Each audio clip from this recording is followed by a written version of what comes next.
more power to women, and represent more a woman in playing different roles where they should be. But when I'm there in that situation, I'm playing that role which I'm there for. It may vary from the situation. It may be a business function, or it may be even something to do with a charity or something. But so I'm generally there representing that particular role. But it's always it's always good to be there as a woman representing women. And I think if you're able to represent yourself, and if you know what you're doing, and if you're able to contribute well in the role that what you're there for, I don't think it really matters if you're a man or a woman in that. And it's never been. I've never felt that difference as a result in that situation. But it's always good to be the only woman, and I do look forward to the day where the men will be outnumbered by the women. Oh my God. It's happening. It's happening. All right. Again, 2007 Mbak. If you want me to go into statistics here, or specifics. You have this effect on me. My brain is going haywire. All right, so 200 puppies have been rehomed. 4,286 strays sterilized, and the list goes on. Mbak, tell me about Mbak. It's a lot more now. It's over 1,000 puppies rehomed. Wow. Now, yeah. So the numbers have grown. So right, throughout the years. Yeah, throughout the years.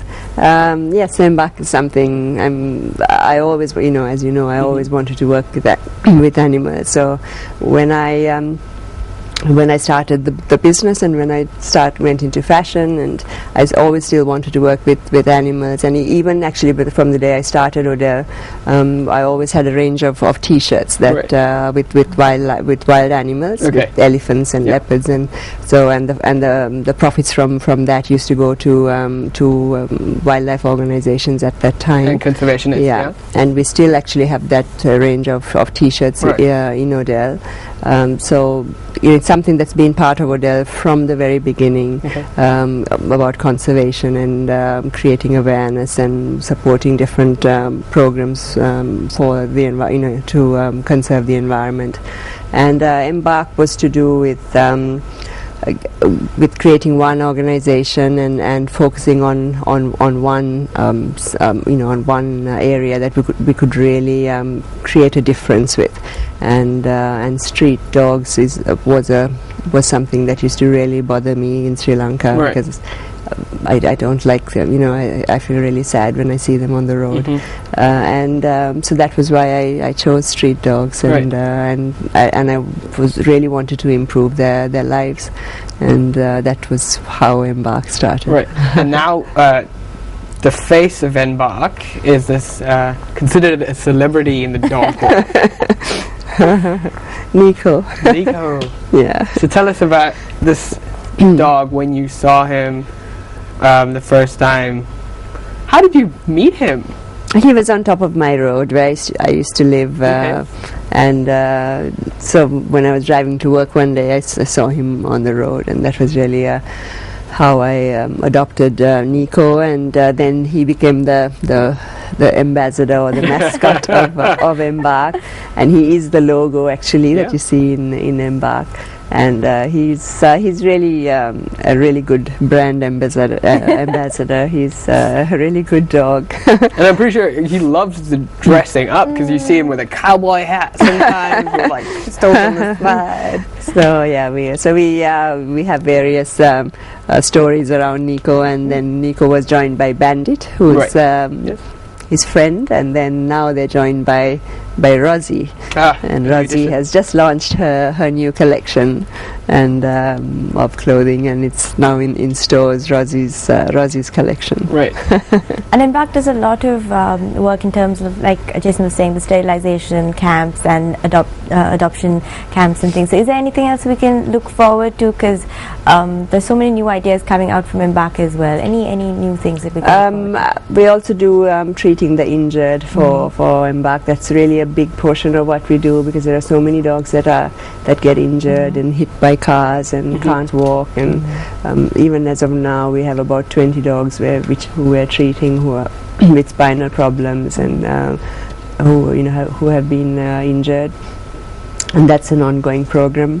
For Embark as a brand, we just launched on ASOS website, which we're really happy about, and soon we will launch on Amazon, the brand. So that's growing as well, the collection and the brand and the concept. So we'll keep expanding on that and do bigger store concepts and more product ranges, and it's all about, and the more we can do with the product range, the more we can do with the cause, and because that's how we fund the cause through the sale of the products, and so that's why I try to do more and more with the product, so that we can do more and more on the other side. So it is a joint. They're both very closely linked, actually. Right. So that's something we can definitely look forward to. That's true. Since we're coming a little closer to the end of the show, there's something that we wanted to ask you, because you brought a lot of fame to the country in 2010 when you were the recipient of the Best Female Entrepreneur Award at the 7th US Stevie Awards for Women and Business held in New York, and this is a very prestigious award. So tell us about what did that feel like, because there were so many other very prominent women who were also nominated, and you got the award and you represented the country. What was that like? Actually, it was really really good, and it was really good. It really felt good to be there, and I was probably the only Asian there as well. Maybe there were one or two more, but and definitely, of course, the only Sri Lankan, and it was a very big event, actually, and a lot of awards were given to many companies, in America, and so it was really. I'm glad they chose me, and I'm very grateful for that. Well, one more question about being a businesswoman and starting up your own company and being an entrepreneur. It's tough being an entrepreneur. It's not like you have the security of working for someone else and you have your monthly paycheck. So for young people who really want to start up their own company, because entrepreneurs are so important to a country's economy and to take things forward, to bring in investments. So, but what you don't know is how to balance the risks. So what would you give them as advice, as real life advice? This is what you should do, this is what you shouldn't do, this is the kind of attitude you should have when you start up your own business? Should do, shouldn't do is a bit difficult, because it depends. There are so many different circumstances, but it really is also to do with the attitude. I think you have to have a different mindset. You have to be able to you have to be quite strong and to me, it's about dedication. I see different types of people, every day, and really it requires total dedication. If you really want to grow a business, or if you want to develop a business, because it does take it is a lot of work. It does take a lot of time. And it's also a lot of learning. You have to learn a lot, and no matter how much you know, there's always more to learn. And every day I learn something new. Not one thing, many things. And it's all about a whole learning process that you can never let go. You can never think you know everything and know it all, because then to me that is like the end of everything.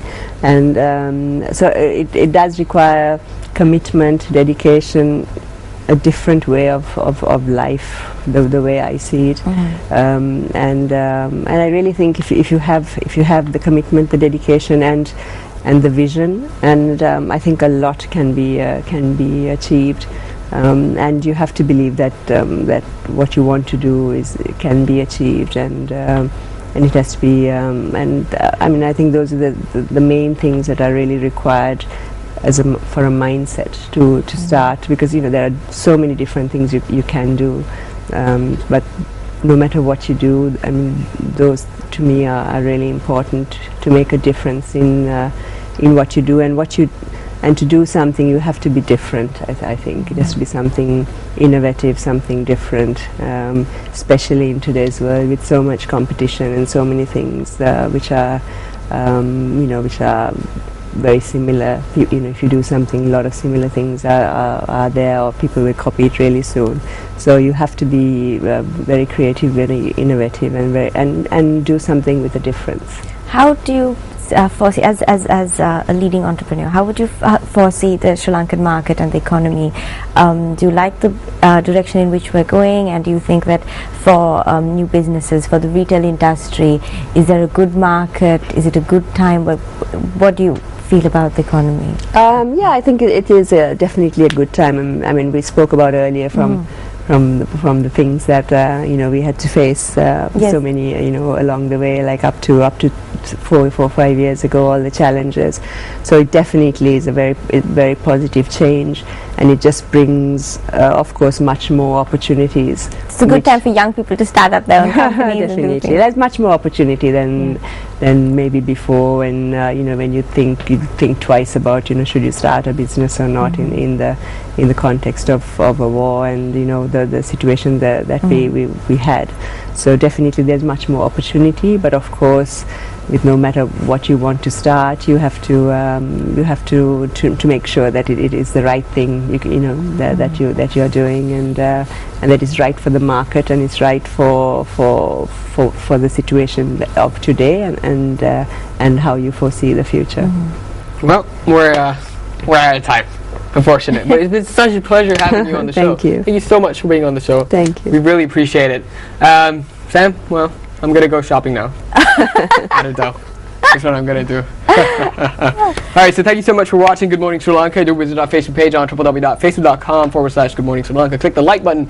Stand a chance to win merchandise by MTV. Also, if you want to find out more information about the show today, you can email us on mtvsports@maharaja.ok. This is Good Morning Sri Lanka. Y'all have a great morning.